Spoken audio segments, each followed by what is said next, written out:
Today I'm going to walk you through using Padlet. If you've never used Padlet before, it is a digital bulletin board. You can post a question and students can all respond on the same page. If you've never used it, you can sign up for free and click the free account button. But I have an account, so I'm going to go ahead and log in and then we'll continue on from there. All right, so I logged in and this is what my home screen looks like. Excuse me. So these are other Padlets that I have created.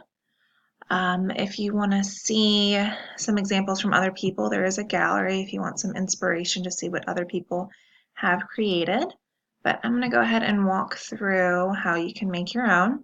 So in the pink Make Your a Padlet button, go ahead and click that. And you can click how you want it laid out. There's a lot of different options and templates. The wall's kind of the most well-known and basic setup, so we're going to go ahead with that. So they give you your own background, but you can customize your title. Let's say we want to talk about quadrilaterals today.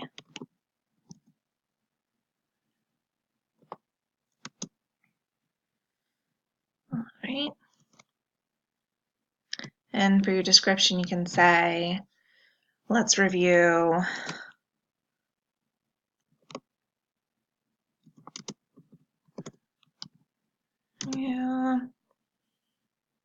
quadrilaterals.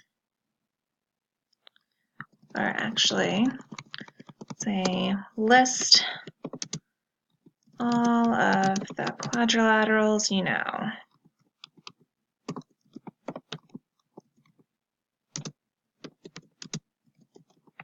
All right, so you can change the wallpaper. I'm going to go ahead and pick something different.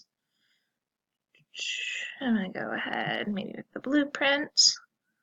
All right, and you can change your font.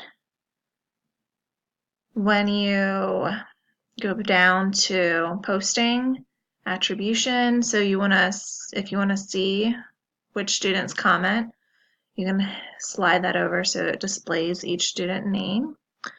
So you can change the order, so the new post will appear first, or you can click for them to be last.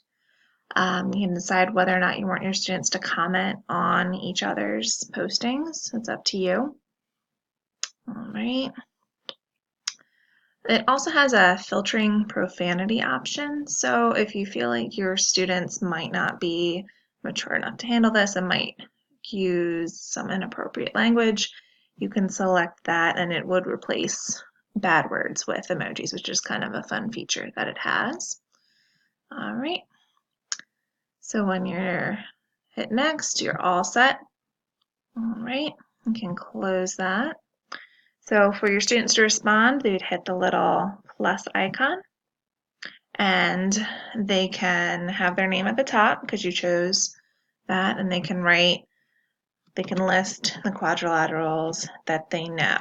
Rectangle, square, rhombus.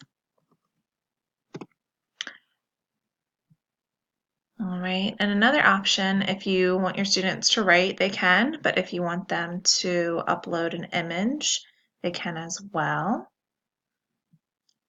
So if they have any preloaded, pre-saved images, they could use that. But if not, they can search on Google. So if they want to look up quadrilateral, can search images, and they can select an image, and they could respond with an image. Another option is if students know a link to like a certain song, like on YouTube, they could add that and you can share a quadrilateral song with their classmates. So with Padlet, all the student responses are together.